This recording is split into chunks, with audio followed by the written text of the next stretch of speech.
Hey, good morning. It's Pete in the house. Hope you're having a fantastic afternoon or morning or evening, depending when you're watching this, of course. In this video, I want to share with you a process, the actual process that we take students as well as clients through when we're setting up Google Ads. Because essentially, once you've got them set, Google is just a process. Google is just a tick box, make sure that you've done the right things in the right order. Okay. And then it's just a case of rinse and repeat, making sure that it's staying on target. It's a moving target. Our clients are moving targets. Our people, buyers and sellers are moving targets. We just need to make sure that we stay with them. And how can we make sure that it stays on point? Now, this is the process that we've got. So I'm going to quickly share with you. So this is essentially it. So this is part of a PowerPoint presentation that we've got. So we start with research. So research, whether it's worth doing, basically, is 9 times out of 10 it is worth doing, depending on whether the mindset of the business owner is in the right place, and more importantly, do the maths work out?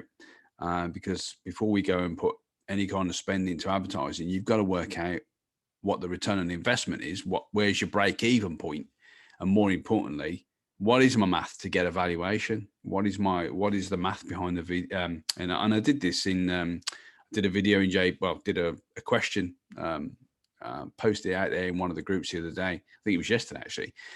And with the population of probably 3,000 or 4,000 people in this estate agency group, only a handful came back.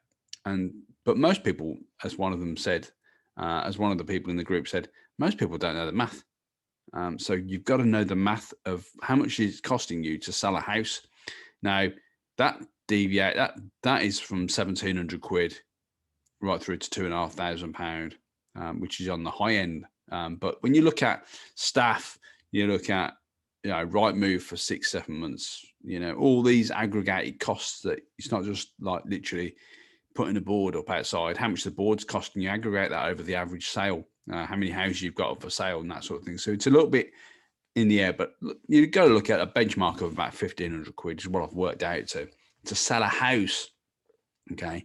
So we've got to work out whether, if you're not selling for 1,500 quid, now again, your math will be different because every agent I'm seeing at the moment, whether they've got 2 branches, 5 branches, 2,000 branches, it all, whittles down. Even if £1,000, if you say, right, I need to get, 3 valuations, and each valuation I get 1 in every 3.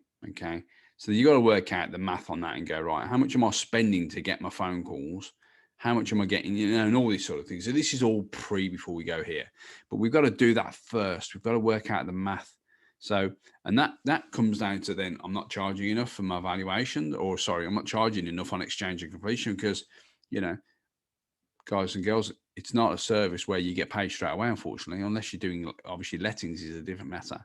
Lettings is a little bit more cash friendly, sort of up front. You let a property pretty quick, you get the management fee pretty quick. So, it works a lot better and a lot easier if you're doing lettings doing this. But again, finding landlords, it's like finding, landlords don't necessarily live in the area where you operate. They're usually down in other areas or across the globe, So anyway, so we do a lot of research. So 80% of the success out of a campaign will come from the research stage. So who's your competitors? What's the key metrics? What are we looking for? Obviously, we're looking for phone calls. We're looking for valuations. What about the instant val? What about other metrics that we can look at? Okay, and then we look at once those boxes have been ticked, we then move into the campaign development and build. So step 2. And then we look at implementing the testing. So we do a 14-day, what we call a sprint here. We basically look at every 14 days, we do a report for you. We show results or no results. And then we look at monitoring those results and tweaking them as we go.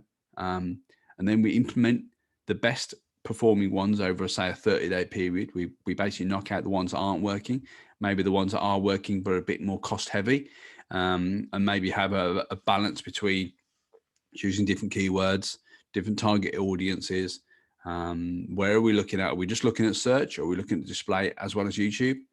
If we've got 3 tools where we can play with, it's better than having the one. Okay. Let's be careful then. We're looking at 3 tools. So we've got search, we've got display, and we've got YouTube.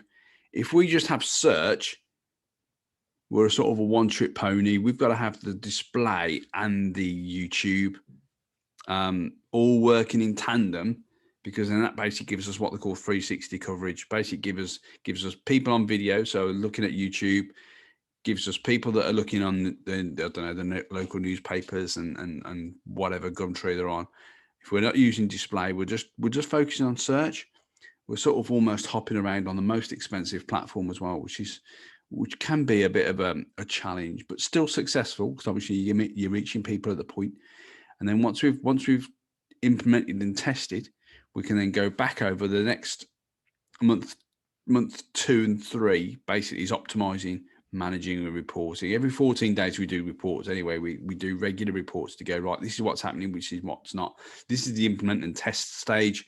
Then it's a case of optimizing, making sure the results carry on going, because as you'll notice, if you're doing social media ads at the moment, they have a bit of a what they call they work and then they stop working. Well, because Google's where people go to actually search, you'll find that the results are a bit more stable, and in fact they do go up as well, and the cost goes down.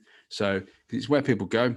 So yeah, that's our worked out formula. I hope you enjoyed this video. If you've got any questions, then please do pop a comment in below. And again, if you're watching this on the YouTube channel, then please do subscribe, hit that notification button, and once we come live again, you'll get notified, and we'll be one of the first people in the world to see this content, where we talk about Google ads, YouTube ads, and stuff like that. So yeah, if you've got any questions or comments like that, then do reach out, comment any suggestions, how we can make this look prettier. If you feel that we've missed anything out, I'm sure we haven't, but it's, every day is a learning day. So yeah, I hope that reaches you well. Any questions, as I say, drop in a comment, and I'll be here to help. All right, take it easy. Have a great day.